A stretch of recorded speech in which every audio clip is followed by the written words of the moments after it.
Eu sei, gente, parece absurdo, mas eu vou fazer um capítulo salvando o projeto, sim. Por quê? Porque eu vou dar algumas ideias por que o salvamento é interessante no Revit.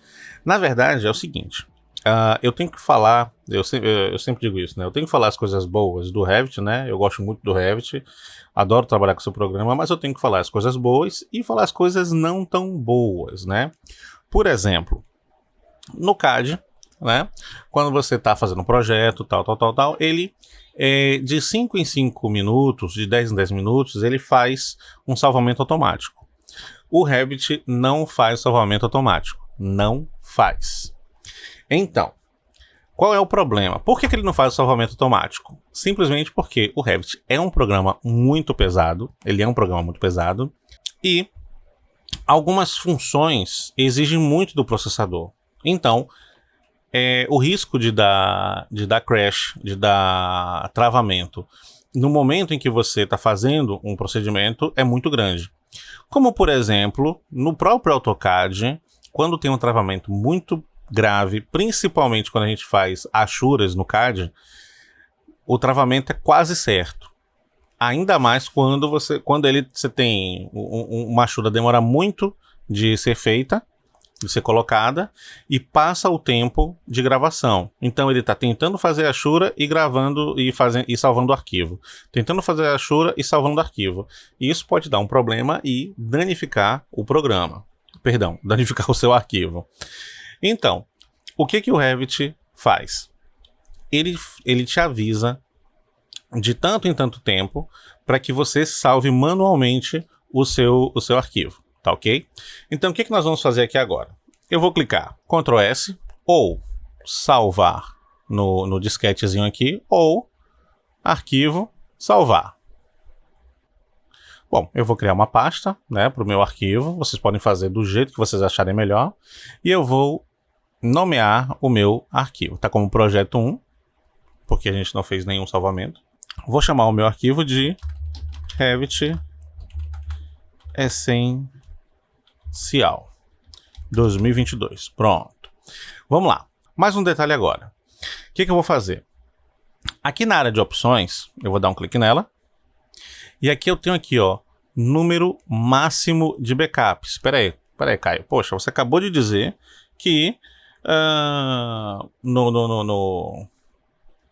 o Revit não tem backup. Não é que ele não tenha backup, ele não tem salvamento automático, certo? Então o que acontece?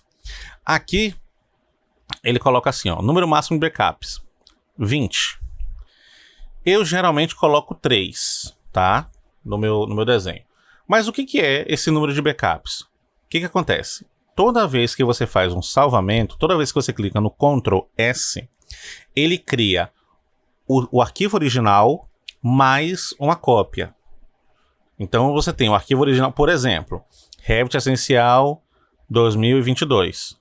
Quando eu der um Ctrl S de novo, ele vai salvar esse arquivo e vai fazer um 0001.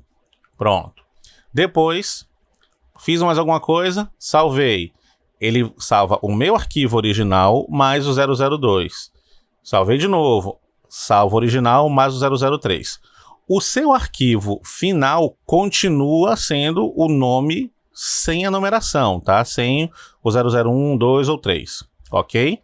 Vou mostrar daqui a pouco isso na prática, tá? Bom, no meu caso, como eu quero criar um histórico, eu vou colocar aqui, ó, 99. Posso colocar mais? Antigamente não podia. Deixa eu ver se pode colocar mais. Vou colocar 200. Será que vai? Bom, vou deixar 200 aqui e vou aqui para a parte de baixo. Vamos ver o que é isso aqui, ó. Visualizar em miniatura. Aqui, ó, a origem, ele tá me dizendo, ó. Eu tenho aqui alguns elementos, tá? Eu vou botar aqui, ó, folha ativa. Então, assim que eu finalizar aqui, ó, o que vai ficar visível na minha miniatura é a última folha que foi salva, tá? Se eu chegar aqui e colocar planta de piso nível 1, sempre que eu fechar meu arquivo e ele tiver em qualquer outro local, sempre vai aparecer o nível 1, tá? Quando fechar, sempre, quando você abrir, vai aparecer o nível 1 primeiro, ok? Bom, no caso, eu vou deixar a folha ativa mesmo, tá? Regenerar a vista, folha se não estiver atualizada. Eu vou clicar em sim, pronto.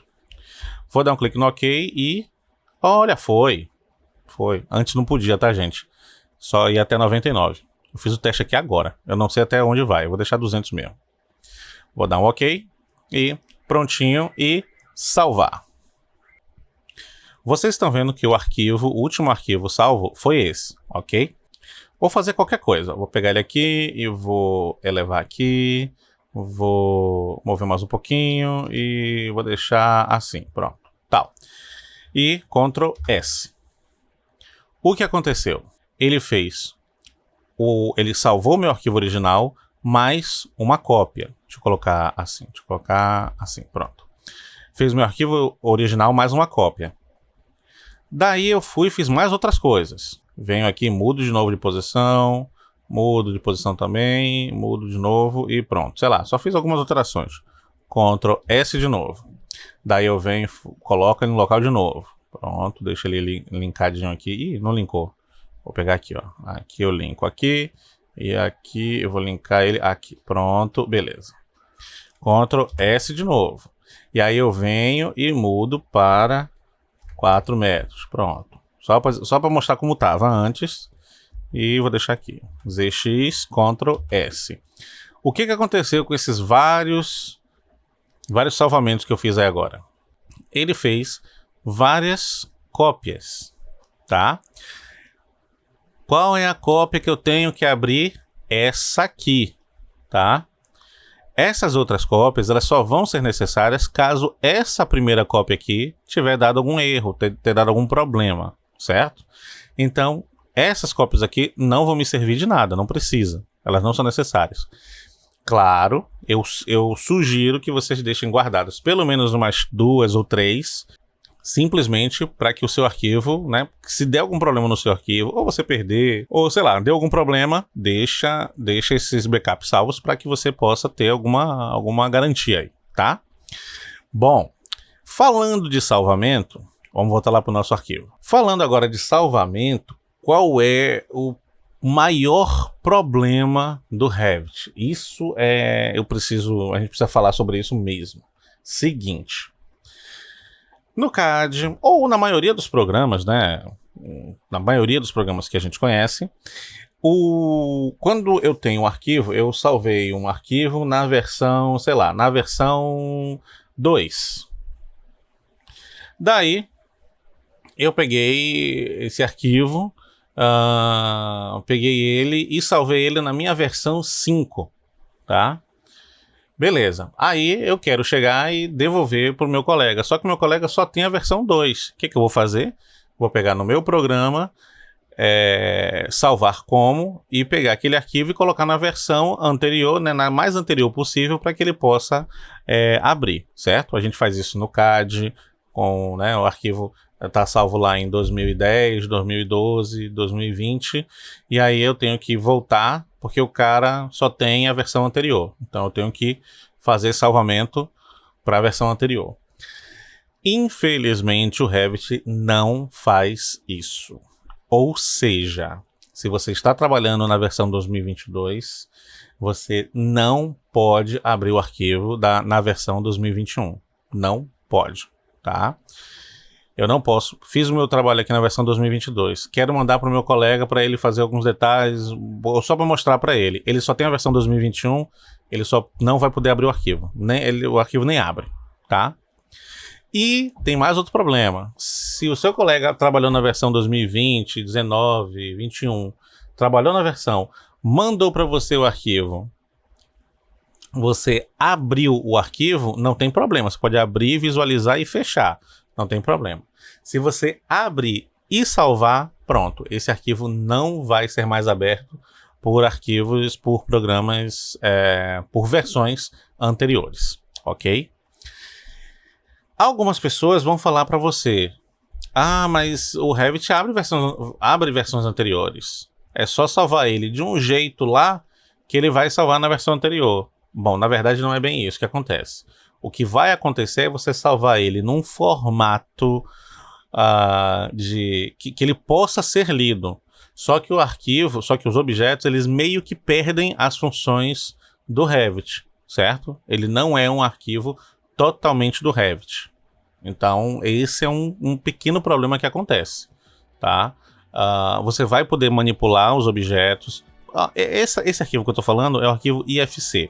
Eu pego um arquivo, faço o meu projeto, faço minha edificação e tenho que mandar para o meu colega que não tem o Revit mais novo, não tem o Revit da minha versão.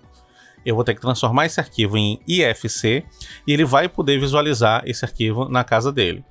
Como eu disse, infelizmente ele vai poder visualizar, manipular, mas não vai ter as mesmas propriedades como se tivesse um arquivo do próprio Revit, ok?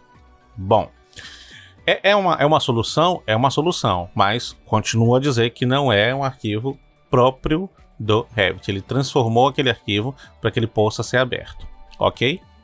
Bom, gente, desculpa, acho que falei demais, mas infelizmente a gente tem que falar sobre tudo, tem que falar sobre isso também, tá certo? Bom, gente, valeu e a gente continua na próxima aula. Até logo!